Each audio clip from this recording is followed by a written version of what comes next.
I'm Moncef Slaoui. I'm chairman of GlaxoSmithKline's vaccine division, and it's really a privilege and an honor to be among so many leaders passionate and committed to global health. It's a passion that we totally share with you at GlaxoSmithKline.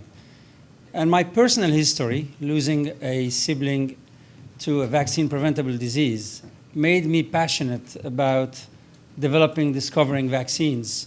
And I was fortunate to have the last 28 years of my tenure at GSK to exercise that passion. And I can tell you that all over that period of time, I could first see and over time start to lead and drive this commitment and passion of GSK for global health and for making people's life better, whether they have or they don't have. And as you know, commitment is not a matter of words, it's a matter of actions, choices, and decisions. And maybe I'll take a minute to share with you some of those to underline the level of commitment we have for global health. Over the past many years, we have created an organization that's committed to making our medicines available in the least developed countries. But we decided to cap the price of our medicines in the least developed countries to a maximum of 25% or a quarter of their price in the West, but also to take about 20% of the profit we make in those countries and reinvest it in training healthcare workers. We trained about 40,000 healthcare workers and also help improve infrastructure for their health systems.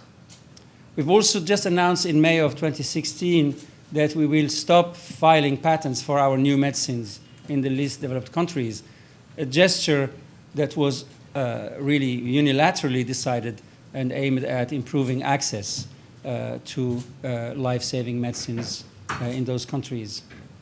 Particularly in the vaccine arena, over the past several decades, we have introduced an approach to tiered pricing, with in particular very, very low prices, very high discounts, to organizations that procure vaccines for people in the least developed countries, such as UNICEF, and over the past 12 years or so, to Gavi, the Global Alliance for Vaccines and Immunization. And we are very pleased, actually, today to announce that we have also extended these very low prices to our pneumococcal vaccine for the refugee populations in order to help with their challenges, a price of about $3.05 for our pneumococcal vaccine. That's a vaccine, that's a one vaccine, but in effect has 10 different vaccines into it to afford protection against deadly pneumococcal invasive disease.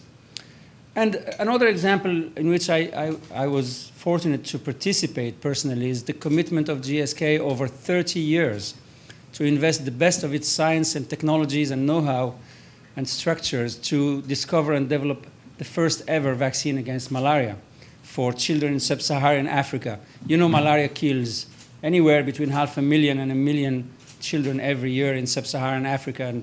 And we have been able to make a vaccine that's good enough to save about a third of that population every year. It's been approved by the European Medicine Agency last year and also qualified by the WHO. And we're now working closely with the World Health Organization, the Gates Foundation, PATH, and other of our partners to introduce this vaccine in sub-Saharan Africa.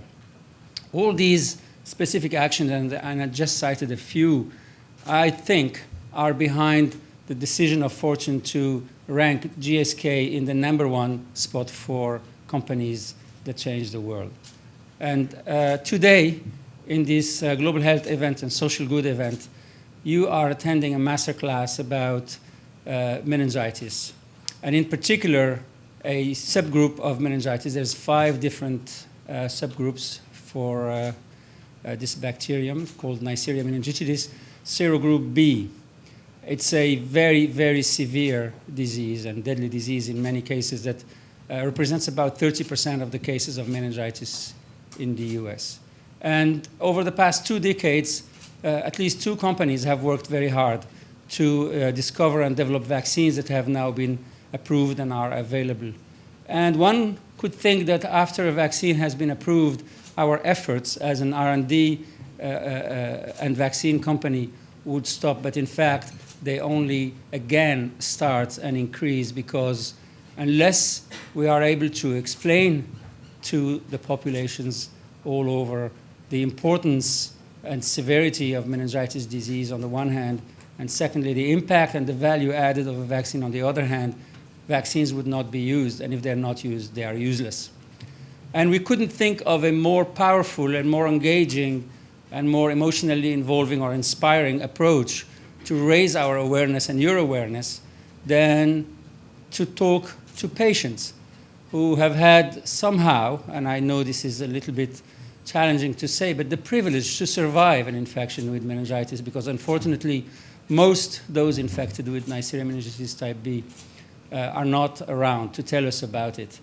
And the inspiration and the energy and the commitment that talking to patients that have survived meningitis are needed and enormous. They help our scientists, they help us, they help you. And I hope through you they will help others in your circles of influence and those that you can touch to understand what this disease means, but also to realize that it's preventable, that we can avoid such challenge and such suffering and deaths. So I invite you, and I hope you will be passionate about spreading whatever you will be hearing in this panel discussion around you. I think it's very, very important that vaccines are not left on a shelf and that they are used when we have them.